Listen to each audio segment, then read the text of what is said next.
वहीं बांग्लादेश में चुनाव से पहले हिंदुओं का अल्टीमेटम देखने को मिला है। हिंदुओं ने संसद में आरक्षण देने की मांग की है।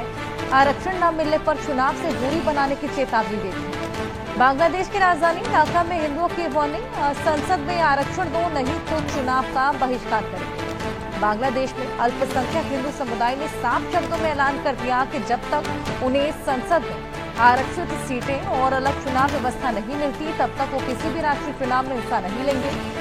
ये चेतावनी ढाका स्थित नेशनल प्रेस क्लब के बाहर आयोजित मानव श्रृंखला और विरोध सभा के दौरान हुई। बांग्लादेश नेशनल हिंदू महासभा के नेताओं का कहना है कि हर राष्ट्रीय चुनाव हिंदू समुदाय के लिए सजा से कम नहीं होता।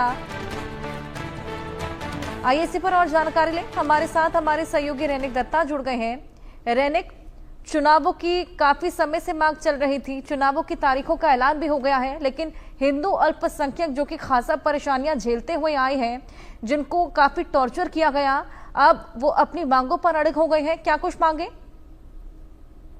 हाँ, एकदम लिखिए। बांग्लादेश में जो चुनाव है वो मोहम्मद यूनिस के लिए एक चुनौती होने जा रहा है, क्योंकि एक तरफ मोहम्मद यूनिस बांग्लादेश का जो लॉ एंड ऑर्डर सिचुएशन उसको लेकर परेशान है, दूसरी तरफ अगर देखा जाए तो हिंदू संप्रदाय के तरफ से एकदम मोहम्मद यूनिस के सामने एक अल्टीमेटम रखा गया है कि अगर चुनाव किया जाए तो बांग्लादेश का जो संसद है उस जगह पर जो अल्पसंख्यक है उनके लिए आरक्षण देना पड़ेगा। और ये रिजर्वेशन का जो डिमांड रखने के पीछे कारण भी है, क्योंकि अगर देखा जाए तो मोहम्मद यूनिस जब सत्ते में आए थे, उस सत्ते में आने के बाद से लगातार जिस तरीके से अल्पसंख्यकों के ऊपर अत्याचार हुआ था, अल्पसंख्यकों के ऊपर हमला किया गया था, जिस तरीके से अल्पसंख्यक खतरे में है, उसी को देखते हुए बांग्लादेश का जो संविधान है उस संविधान में इन लोगों का आरक्षण के लिए डिमांड जो है ये अभी रखा जा रहा है। और उसके साथ साथ ही अल्पसंख्यक की तरफ से एकदम अल्टीमेटम दिया गया है, अगर चुनाव के पहले संसद में जो अल्पसंख्यक है उनके लिए अगर आरक्षण ना दिया जाए तो वो लोग चुनाव में पार्टिसिपेट नहीं करेंगे। यानी